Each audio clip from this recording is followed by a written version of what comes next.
жалпымыз туған жердің табиғатын аялаймыз. Бүгінгі сабақта шығарманың тақырыбын негізгі ойын анықтаймыз, сөйлеу барысында иллюстрацияны пайдаланамыз.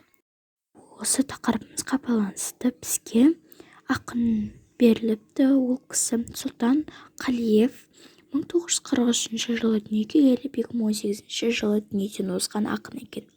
Жамбыл облысы Жамбыл ауданында дүниеге келген. Шығармашылығы негізінен балаларға арналған.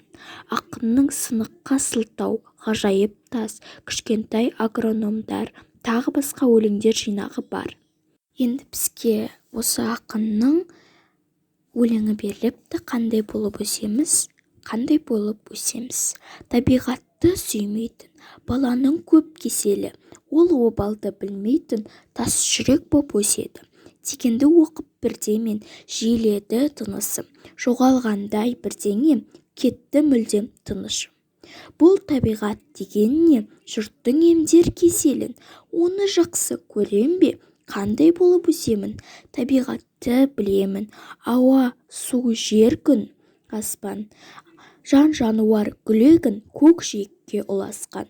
Қалса жерді қар басып, сақылдап қысқанда, қалмасын деп қарны ашып, жем шашамыз қыстарға. Өзінше бір күй дастан, сайрағаны құстардың, жыл 12 ай тынбастан, тыңдауға оны құштармын деген екен. Кесел дегеніміз ауру, сырқат, дерт деген сөз.